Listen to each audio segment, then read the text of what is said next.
Buenos días. Iniciamos este nuevo ciclo de conferencias de semiología cardiovascular. Me corresponde la semiología cardiovascular. Yo soy el doctor Antonio José Madrid, cardiólogo pediatra. Trabajo con la Universidad del Valle y el Hospital Universitario hace bastantes años. Y la idea es que comencemos a integrar nuestro sistema cardiovascular a la semiología pediátrica. Vamos a ver que funcione esto. Entonces, cuando hablamos de semiología cardiovascular, yo siempre les repito que esto no es una isla dentro de la semiología, sino que la idea es que vamos a compartir unas ítems para poder integrar a todas las demás semiologías que van a ver en este ciclo. En este enfoque, los pediátricos tenemos una importancia grande en la historia familiar. La historia familiar en la semiología cardiovascular va a tener una gran importancia, van a ver por qué. La historia prenatal y natal, a diferencia de los adultos, es aún mayor, ¿ya? Y la historia postnatal y el examen físico sí se parece un poco más a los adultos. En la historia familiar, la muerte súbita, que es este hallazgo en personas menores de 40 años en la familia, es bien importante. Ella se asocia con frecuencia a problemas de arritmias, especialmente a síndrome de QT prolongado, que ya en muchos de los casos ya está el hallazgo genético asociado, por eso podemos comenzar a estudiarla desde esta etapa de la niñez. En la historia familiar también encontramos la cardiomiopatía hipertrófica, igual que la muerte súbita, también encontramos genéticamente asociadas varias de estas cardiomiopatías hipertróficas y por eso podemos anticiparnos al diagnóstico de ellas. Malformaciones cardíacas de primer grado, diferentes asociaciones, por ejemplo, la familia directa, sea un padre, una madre o un hermano con un conducto arterioso persistente, puede tener 10 veces más la probabilidad de que yo la pueda tener frente a la población general. Entonces es importante tener esa información.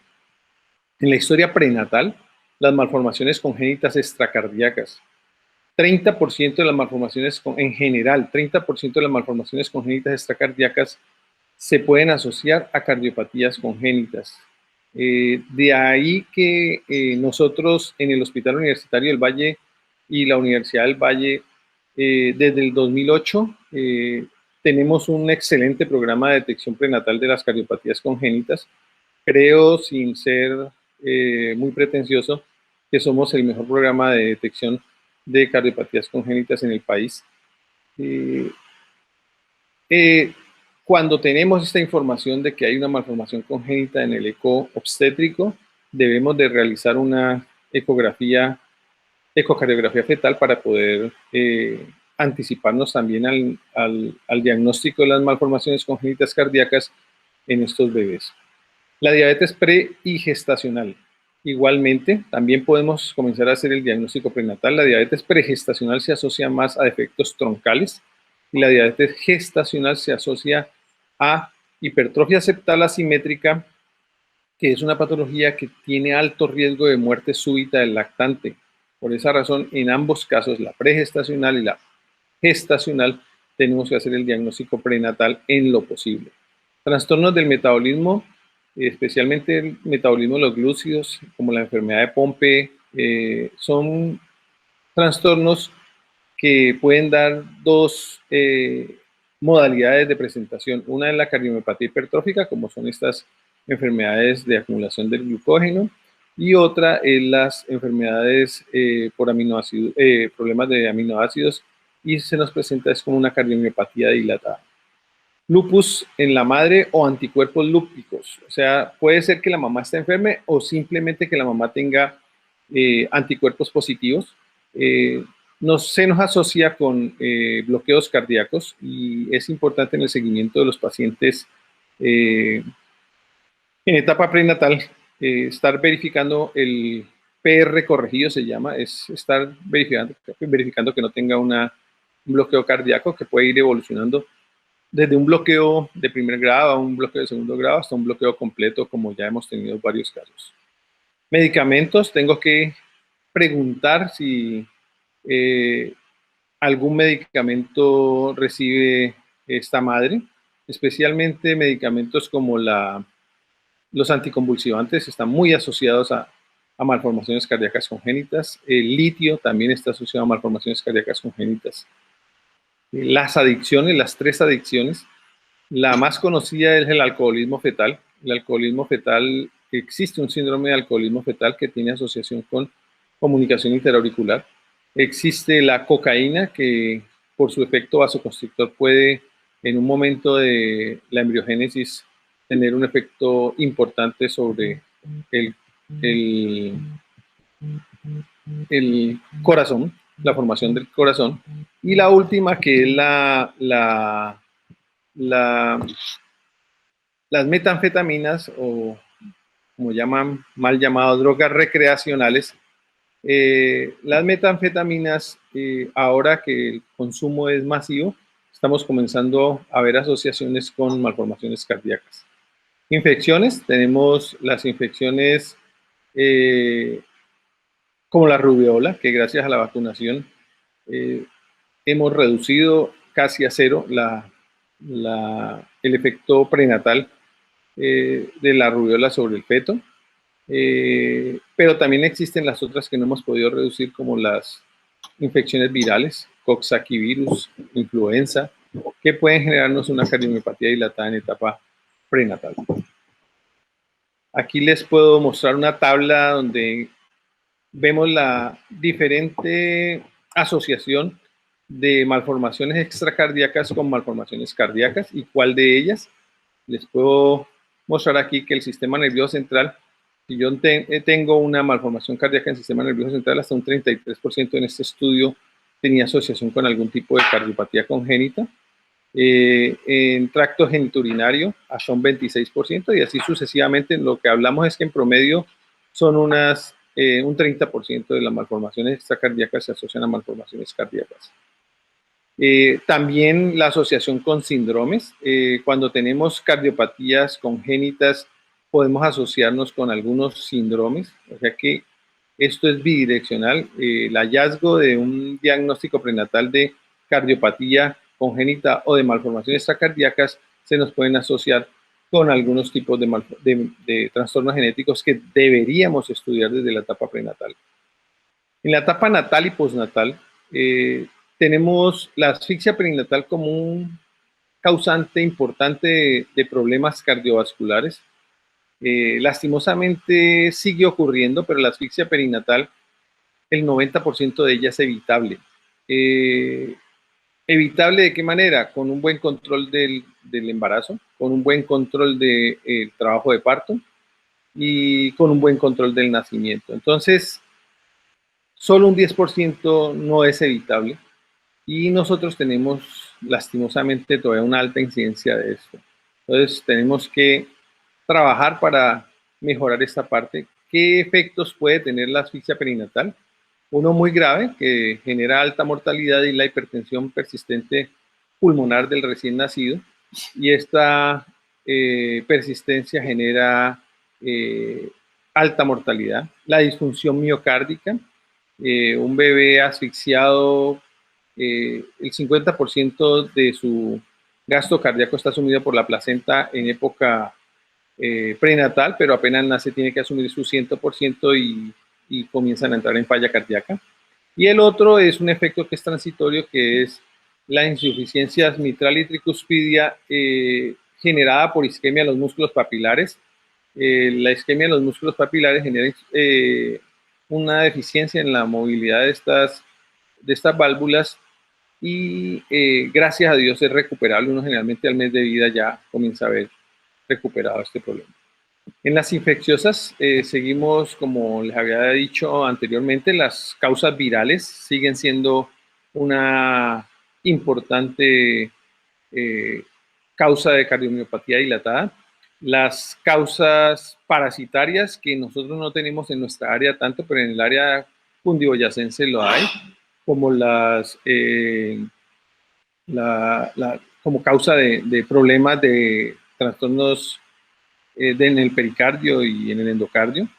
Las adquiridas, que son dos especialmente, la que más conocemos nosotros y que aún no ha desaparecido en nuestro medio a pesar de que hemos ganado desarrollo, que es la fiebre reumática. Recuerden que la fiebre reumática es un problema que se genera por la infección por estreptococo beta hemolítico del grupo A.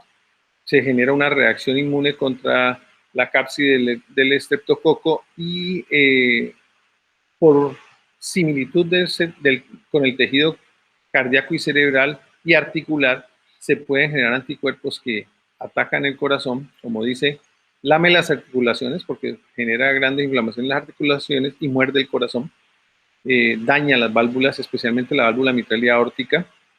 La fiebre reumática sigue existiendo en nuestro medio, es una enfermedad del subdesarrollo, una enfermedad que es prevenible con el primer antibiótico que fue descubierto. Todavía el estreptococo beta hemolítico del grupo A es sensible a la penicilina en un gran porcentaje y tristemente todavía seguimos teniendo incidencia de fiebre reumática. La otra, y es la más frecuente en los países desarrollados, nosotros ya comenzamos a detectar bastante y comenzamos a diagnosticarla, y es la enfermedad de Kawasaki, cuyo origen tampoco está dilucidado, pero se genera también en niños mayores de alrededor de los 3 años, una reacción inmune que puede generar, lo más importante y más grave es una dilatación de las arterias coronarias, pero puede generar una valvulitis, puede generar alguna de esas otras patologías. Sintomatología asociada, si vemos un niño que la madre relata que tiene hambre pero se cansa, este niño tenemos que estudiarlo. No es normal que un niño lactante se canse durante su tiempo de lactancia. Uno lo que ve en estos niños es que ellos tienen hambre, pero no son capaces de comer adecuadamente. El segundo grupo, pues, son los niños que ya están más grandes y comienzan a presentar unos cambios que no son asociados a la normalidad de ellos.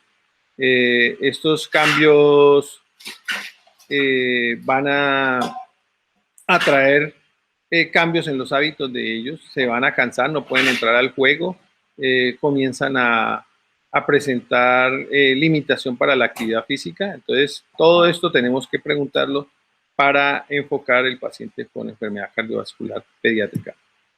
Al examen físico tenemos que tener un examen general y un examen cardiovascular específico. En el examen general, uno tiene que preguntar si está asintomático o es sintomático, si él se presenta con cianosis o no tiene cianosis. Y parte muy importante es el crecimiento y desarrollo.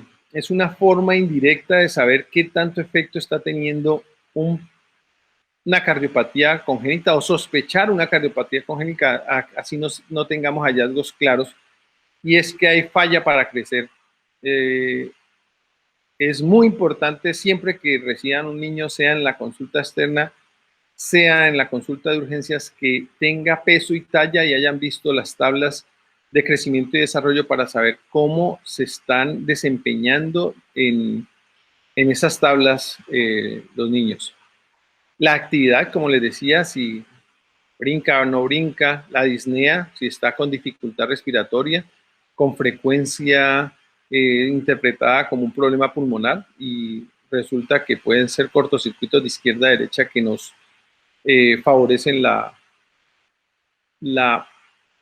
presentación de este cuadro como una enfermedad respiratoria. El apetito, lo que les decía, muchos niños de estos presentan un apetito momentáneo, como a la hora de ser la comida, pero apenas intentan comenzar a comer, cuando están en falla cardíaca, suspenden y no comen. Infecciones respiratorias a repetición, como les decía, los cortocircuitos de izquierda a derecha frecuentemente generan una sobrecarga de volumen sobre el lecho vascular pulmonar y me favorecen las infecciones respiratorias. Sudoración, palpitaciones son hallazgos que son secundarios a la compensación de la falla cardíaca.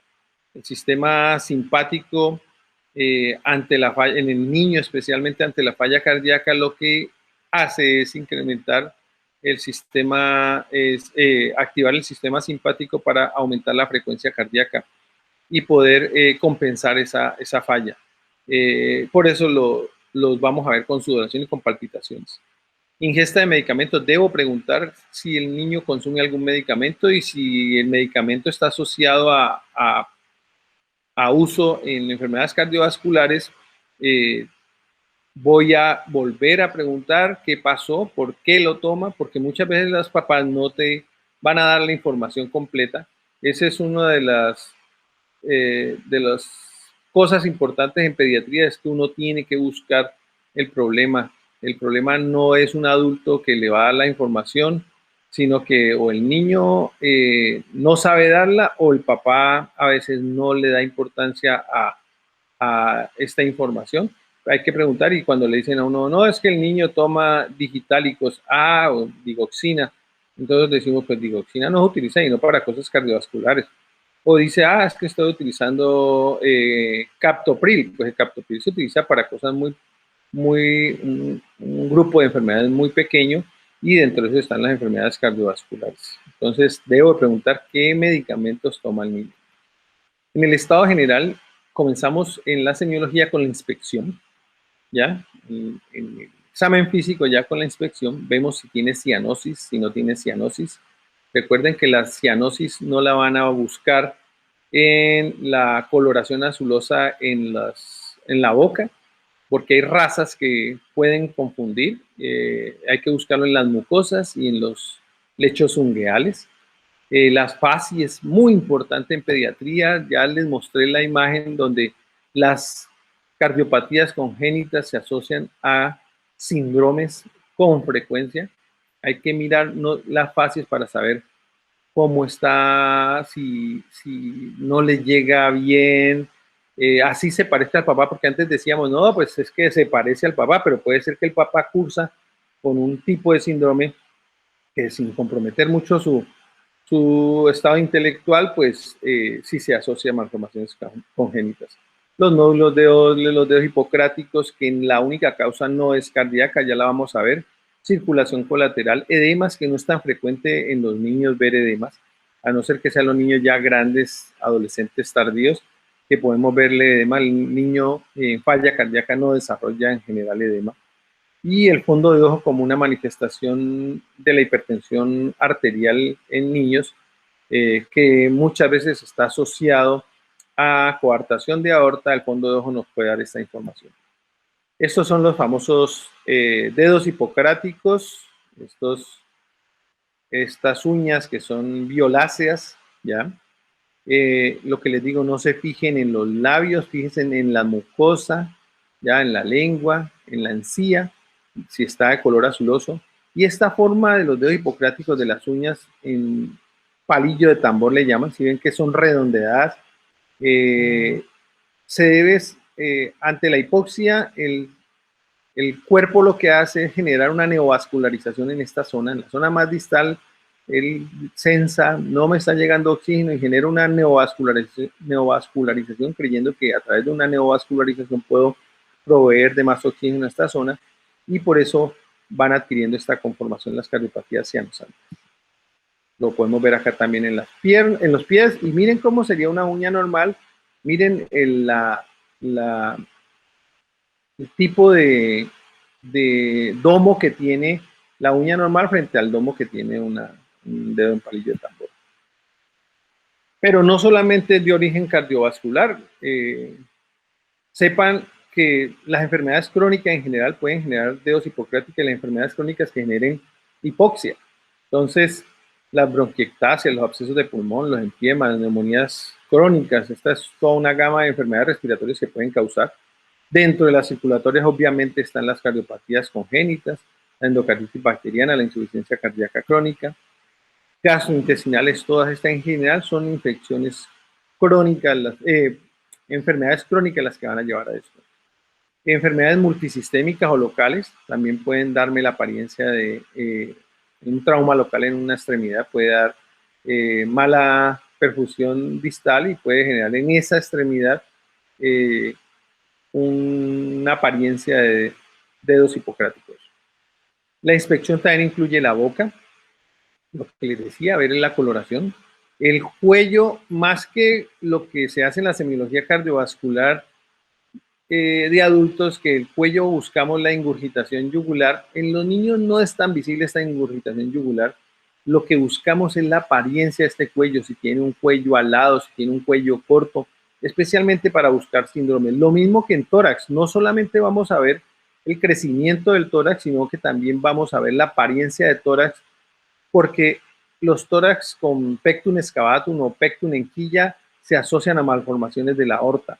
Entonces, ver la apariencia de este tórax también me va a indicar, vea, por favor, una alarma, fíjese que no vaya a tener un soplo poco aórtico, es importante valorar esto. Los síndromes, como les había dicho, son importantes al verlos, sospechar que tenga una asociación con una malformación cardíaca congénita.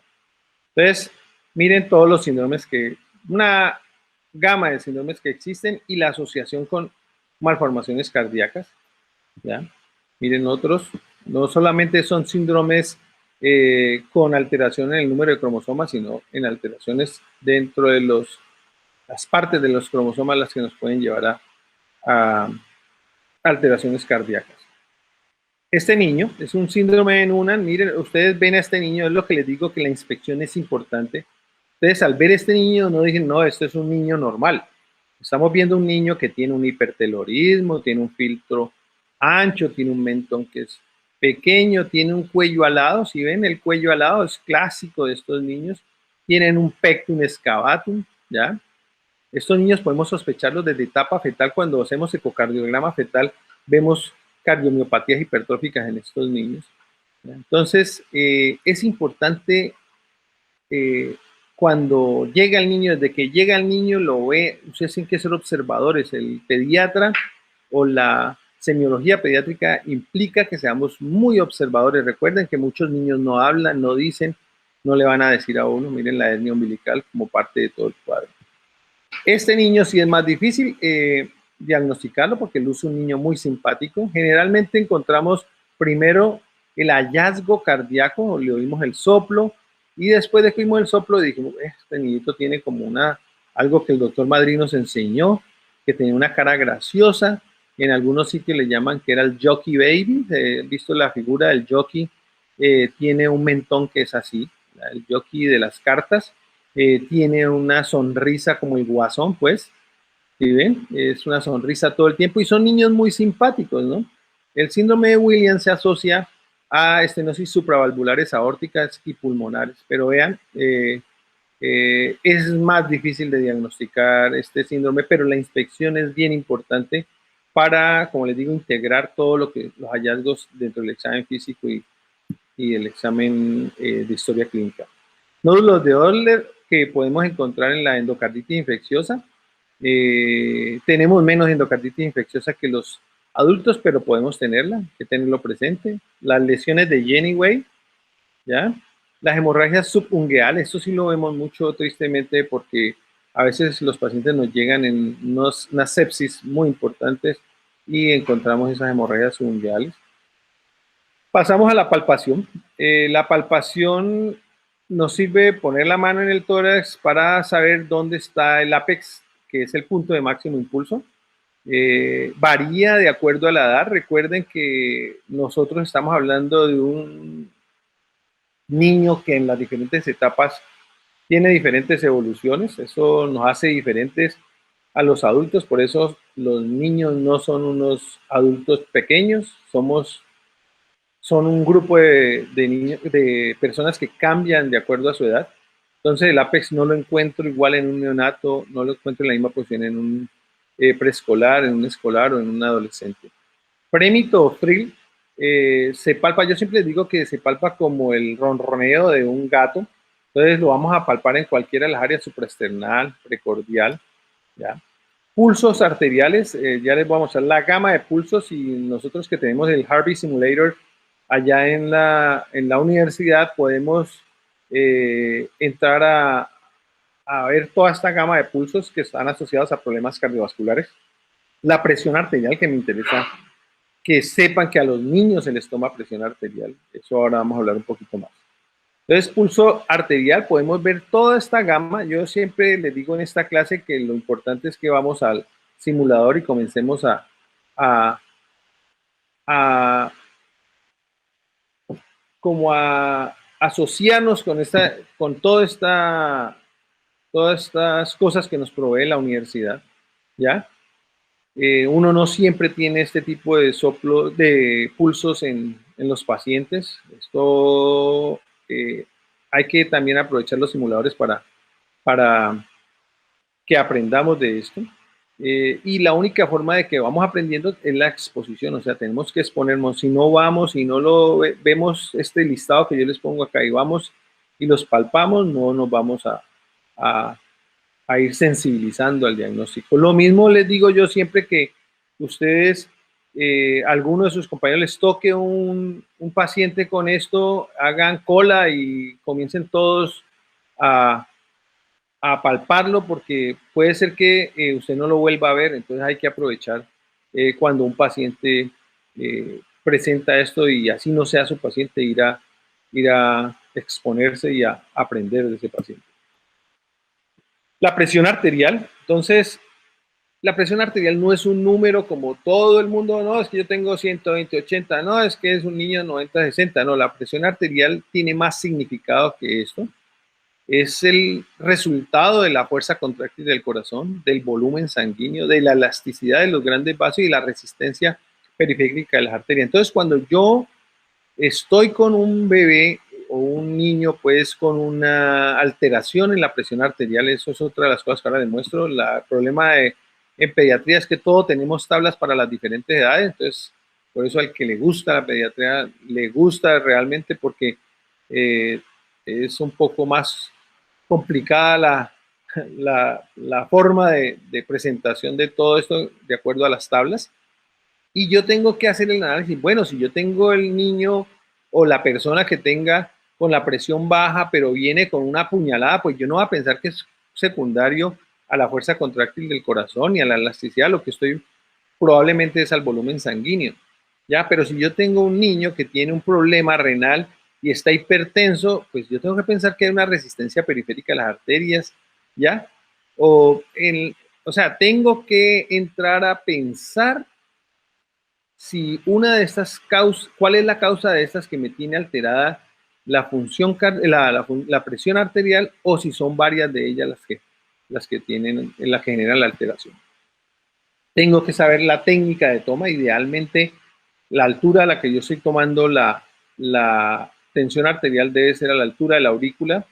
Los valores normales, lo que le decía, existen las tablas para cada edad, para cada peso, para cada sexo, o sea, esto varía en los niños de acuerdo a todas estas cosas, alteraciones y procesos asociados. Lo primero que tengo que saber es tomar la presión arterial.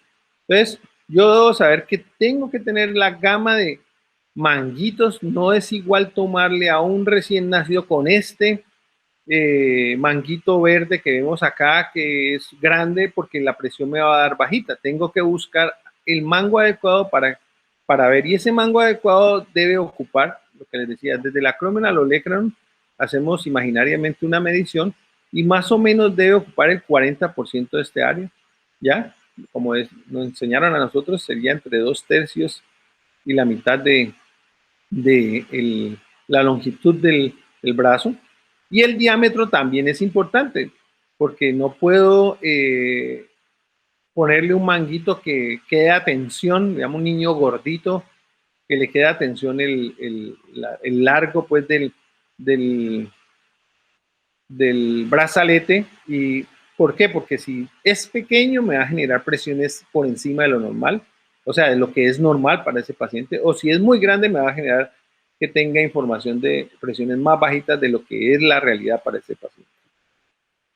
Esta tabla complicada, como les digo, es las tablas de presión, ya, donde tenemos en cuenta la edad, el percentil de ese niño y los diferentes percentiles, pues, de presión arterial, ya. Hay que buscarlas, las tablas están, hay que buscarlas, no les dé pereza entrar y buscar. Yo le tomo la presión a este niño, tengo que tener la talla, tengo que tener el peso, porque todo esto va con base en área corporal, entonces tengo que eh, saber si esa presión es alta o bajita para este niño y para este sexo. La percusión, pues, es el método menos usado en cardiología. Es un método combinado en el que se ausculta el lado derecho del esternón y se percute desde la axila izquierda hacia el centro del tórax, o sea, hacia el esternón. Y cuando se intensifica la audición de este golpe que estoy dando sobre el tórax, sé que llegué a donde está el área cardíaca. Entonces, realmente no es, a diferencia del abdomen, donde la percusión es muy importante, en cardiología no es tan importante. La auscultación, en cambio, es la base de todo de parte del diagnóstico de las cardiopatías congénitas o de decir que un niño está normal. Entonces, la auscultación, yo siempre les digo, el entrenamiento adquirido. Y aprendan, muchachos, que tienen que ser en pacientes normales primero. Cuando yo fui al entrenamiento en cardiología en Estados Unidos, los primeros meses me pusieron a ver puros pacientes normales, puros pacientes normales. Veía, o sea, los pacientes que yo enfrentaba, digamos, desde el punto de vista de entrenamiento de ecocardiograma eran normales. Y tiene razón de ser. Si yo aprendo a distinguir lo normal, ¿ya? Entonces comienzo a detectar lo que es anormal, así no sepa qué es. Así no sepa qué es, tengo que comenzar a aprender a oír los ruidos cardíacos normales. Ese entrenamiento, como les digo, es adquirido. Entonces, si a ustedes en la práctica dentro del hospital universitario les asignan el paciente de una osteomielitis, lo tienen que auscultar, ausculten, aprovechen que ese es el que más le va a enseñar a diagnosticar un paciente anormal. Y nos hemos llevado la sorpresa que los estudiantes nos hacen los diagnósticos de endocarditis infecciosa porque les toca este tipo de paciente y encuentran que tiene soplos, y al encontrar el soplo nos vamos a ahondar más y encontramos que han diagnosticado el estudiante la endocarditis infecciosa. O en el entrenamiento un soplo en un adolescente y encontramos una coartación de aorta. O sea que eso no es raro, es frecuente que encontremos que los estudiantes nos hacen los diagnósticos porque ellos revisan completo su paciente.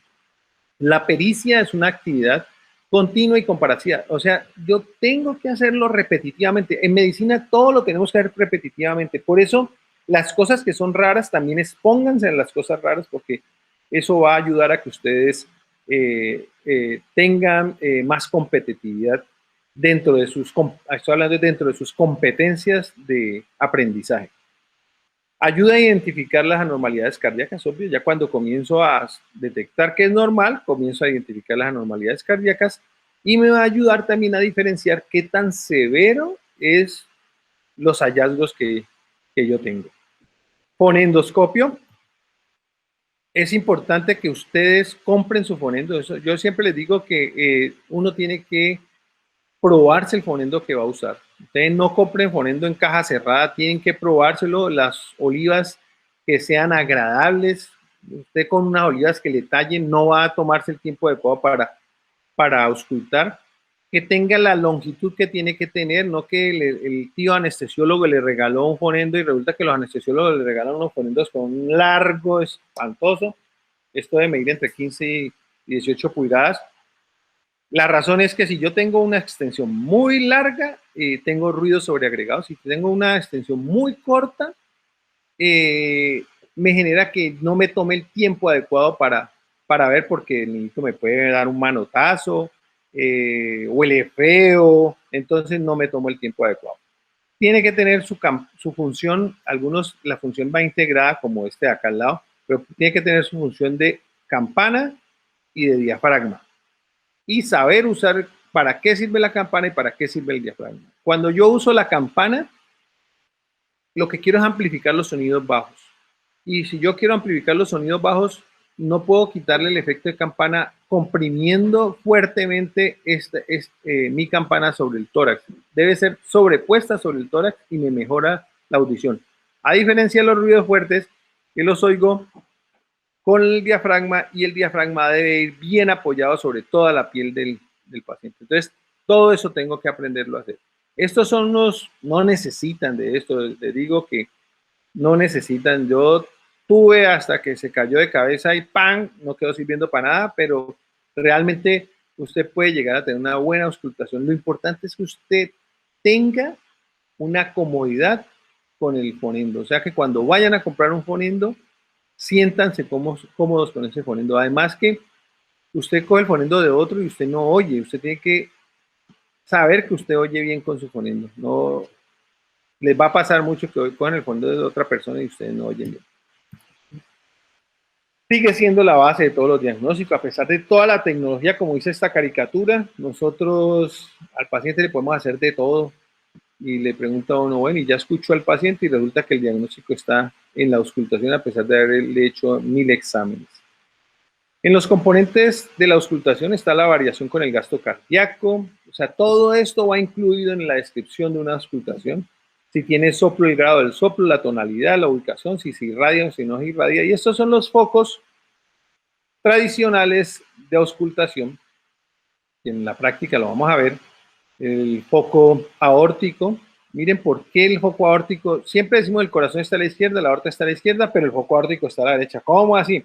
Pues porque si mi válvula está en esta zona, el ruido, cuando yo oigo alguna alteración del foco aórtico, se irradia hacia esta zona, la turbulencia se genera en esta zona, y esta ya viene a ser el segundo espacio intercostal derecho, ya, paraesternal derecho. En cambio, la pulmonar, que también decimos, bueno, ¿y por qué se me oye al lado izquierdo, en el segundo espacio intercostal, cuando la aorta, la pulmonar es derecha? Pues porque yo tengo la válvula aquí y el ruido lo voy a auscultar arriba, donde es el tronco pulmonar. Está el foco donde oigo los clics. Los clics es la apertura valvular, y por eso yo oigo los clics en esta zona, ¿ya? Tercer espacio intercostal izquierdo.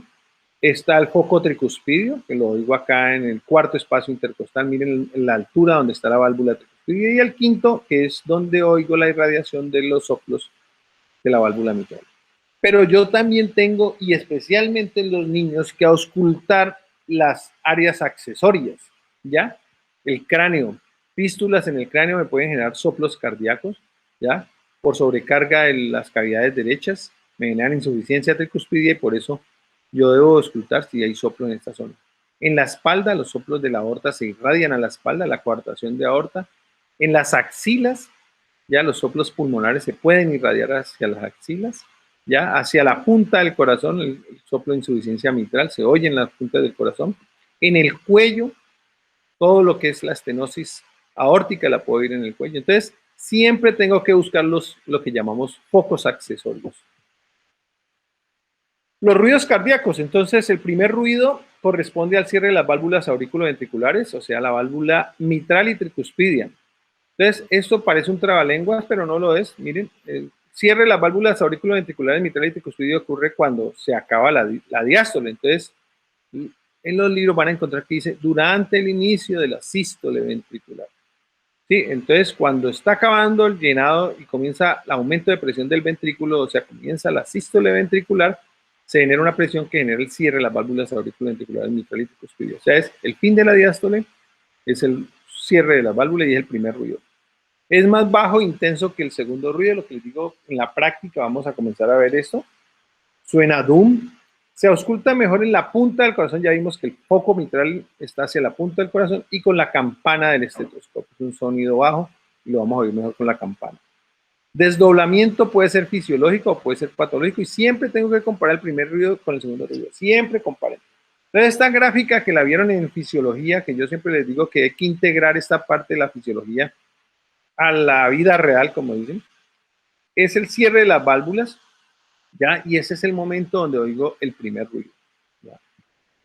Segundo ruido es el cierre de las válvulas sigmoideas pulmonar y aórtica durante la sístole auricular.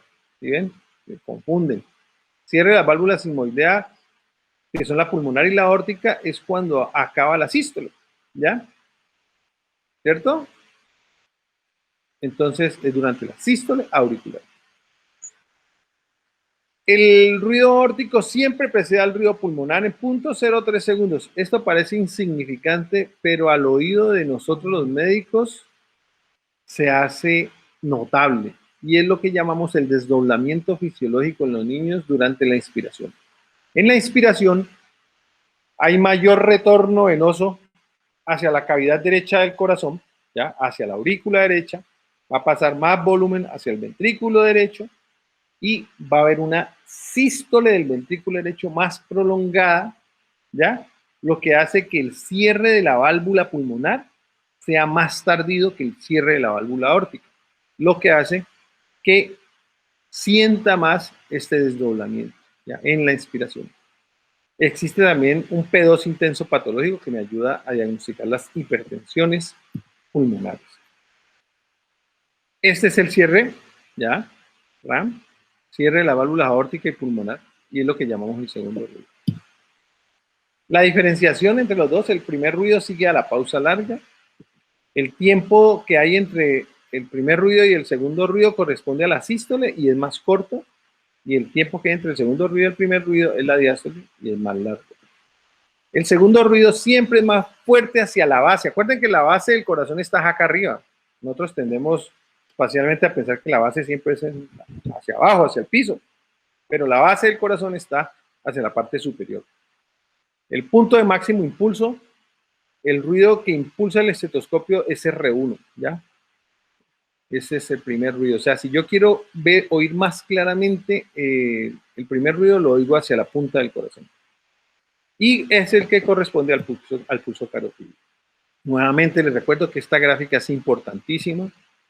El tercer ruido es un llenado rápido ventricular o disminución de la función ventricular que ocasiona vibración y se produce al inicio de la diástole. Cuando arranca el llenado del ventrículo, se produce este ruido, este golpe sobre las paredes del ventrículo que generan esta vibración. Es lo que llamamos el ritmo de galope ventricular. Uno tiene el primer ruido, segundo ruido y el tercer ruido. Se ausculta mejor en la punta del corazón. Ya es de baja frecuencia, o sea que lo oigo con la campana y puede ser normal en algunos niños y adultos jóvenes, pero es característico de los cortocircuitos de izquierda a derecha que generan sobrecarga de volumen. Ya si yo tengo una comunicación interventricular, una comunicación interauricular, el volumen se me va del ventrículo, de las cavidades izquierdas que tienen más presión hacia las cavidades derechas que tienen menos presión, se genera un exceso de volumen hacia los pulmones son de resistencia baja, pasa inicialmente, pasa muy fácil hacia los pulmones, regresa a la aurícula izquierda un volumen extra, ¿ya? Y cuando ella se vacía, este volumen extra sobre el ventrículo izquierdo ya puede generar este exceso de volumen, un golpe sobre las paredes del ventrículo izquierdo y genera la famosa ritmo de galope ventricular.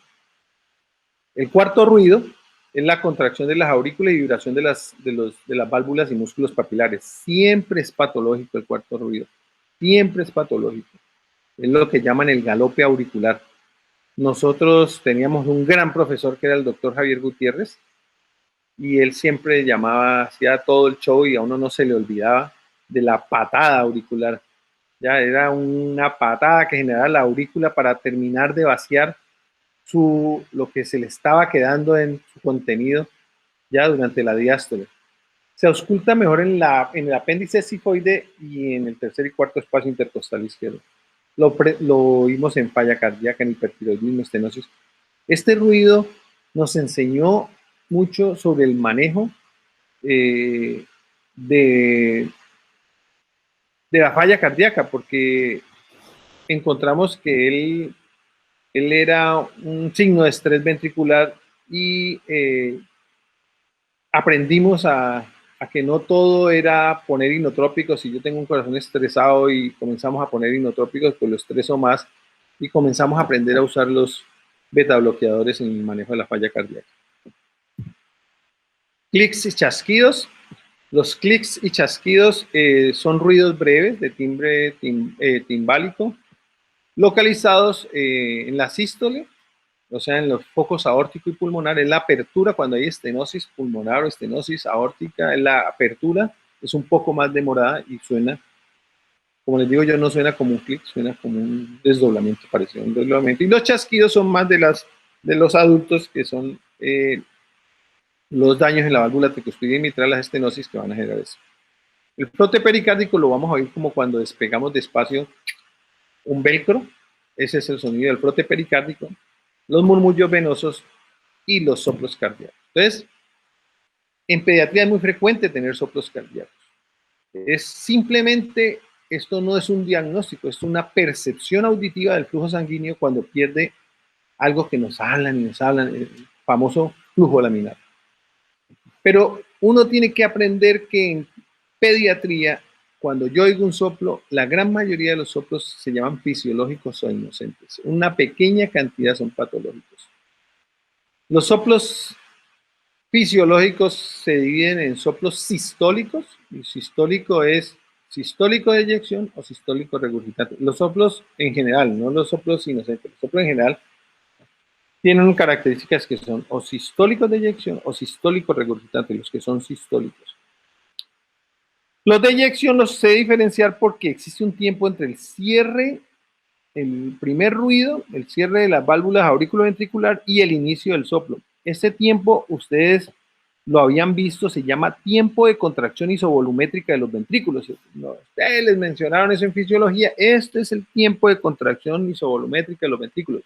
¿Qué es ese tiempo? Es el tiempo entre cerraron las válvulas mitral y tricuspidia, se aumenta la presión dentro del ventrículo y se genera la apertura de las válvulas aórtica y pulmonar. Entonces, tiene que transcurrir un tiempo entre el cierre de las válvulas auriculoventriculares y la apertura y soplo que podamos auscultar. Entonces, los soplos que yo oigo en esta zona son todos los que están más allá o en la válvula o más allá de las válvulas sigmoideas, ¿ya? Que son la aórtica y la pulmonar, o sea, una estenosis aórtica, una estenosis pulmonar, los soplos inocentes, la coartación de aorta, el ductus arterioso, todo lo que esté más allá de las válvulas aórtica y pulmonar. En cambio, los regurgitantes, esos son solo 3, porque ellos borran el primer ruido. Inmediatamente acaba la diástole, comienza a sonar, no tienen que esperar este tiempo de contracción, porque no necesitan de la apertura de las válvulas sigmoideas para comenzar a sonar. El más frecuente de ellos en pediatría se llama la comunicación interventricular. La presión del ventrículo izquierdo es 4 veces que la del derecho. Entonces, apenas acaba esa diástole, esa diferencia de presiones genera la iniciación del ruido. También la insuficiencia de la válvula mitral y tricuspidia, que es lo que le da el nombre regurgitante. La insuficiencia de la válvula mitral y la válvula tricuspidia. Pero la mayoría de lo que les estaba diciendo de los soplos en los niños son soplos inocentes. Las características de estos soplos es la historia clínica, todo eso que les acabo de mencionar, una historia que no evidencia riesgos de tener una enfermedad cardíaca congénita o adquirida. Todo eso que les mencioné al comienzo de la historia, por eso la historia, así les suene repetitivo, es la base del diagnóstico. En el examen físico se acompaña siempre de un primer y segundo ruido normal. En su mayoría los soplos inocentes son sistólicos de eyección, algunos sistodiastólicos, pero nunca son diastólicos. Son breves, tienen intensidad que no supera el grado 3, suelen cambiar con la posición y con los estados hiperdinámicos. Los de exclusión, pues casi que lo contrario, intensidad mayor de 3, auscultado por primera vez antes del año de vida. La razón por la cual se metió esta causa de exclusión es porque cuando hacen estudios de auscultación en residentes, en estudiantes, encuentran que se falla mucho, es una falla casi que en el diagnóstico por auscultación de 2 niños, uno se queda sin el diagnóstico. Entonces, se considera un factor de riesgo que un niño de 1 año se le ausculte un soplo y hay que mandarlo a estudio. Soplo pansistólico, o sea, el oslosistólico, los anormalidades en los ruidos, ¿ya? El soplo diastólico siempre es patológico hasta que no se demuestre lo contrario, y los soplos de calidad. Entonces, una abrebocas, porque esta clase yo se las doy a ustedes después, que es la de los soplos. El soplo de Steele es el más frecuente y yo hago trazado imaginario entre el borde external, el ápex del corazón, hago un triángulo y en la mitad de ese triángulo yo pongo mi fonendo con la campana porque es un ruido de baja intensidad y lo voy a oír. Estos generalmente entre los 3 y los 7 años les aparece a los niños, son niños totalmente sanos y les aparece este ruido. El soplo pulmonar, que es el soplo que le aparece a los preadolescentes porque aumenta la grasa, aumenta el volumen sanguíneo y comienza a sonar este exceso de volumen. Y yo lo oigo en la base, en el foco pulmonar y se irradia las axilas. Se irradian las axilas. Y lo oigo mejor con el diafragma. El murmullo supraclavicular es encima de las clavículas, ¿ya? La estenosis pulmonar periférica, que es el de los prematuros, aquí tenemos bastante y van a aprender a oírlo porque en la unidad de recién nacidos de nuestra institución hay bastantes prematuros, van a aprender a oírlo. El hum venoso, que es un soplo venoso, por eso es continuo, este no es sistólico de eyección, sino continuo, ¿ya? Porque es de las venas. Y se ve mucho en niños porque la cabeza del niño es un área proporcionalmente más grande que en el adulto. Entonces, cuando está el retorno venoso de la sangre, pues de la cabeza hacia el corazón, genera una turbulencia, que es lo que me genera el soplo. El suflé mamario no es un soplo cardíaco, sino extracardíaco, pero suena en el tórax y por eso hay que mencionarlo. Y es un soplo venoso, o sea que es continuo, sistodiastólico, y lo ve en la zona paraesternal izquierda y derecha, especialmente en las niñas, adolescentes que están creciendo sus mamas, son las primigestantes que también están creciendo sus mamas. Facilísimo de diagnosticar, uno lo oye, comprime poniendo con el diafragma un poquito sobre el tórax y colapsa la vena y ya se deja de oír. Entonces, acuérdense de esta imagen, es importantísimo que la vean. No es más, esta es una imagen que yo siempre demuestro porque aquí había un vaso, una aterosclerosis, al papá le tocó posar en el vaso con aterosclerosis, a la hija en el vaso sano. Muchas gracias.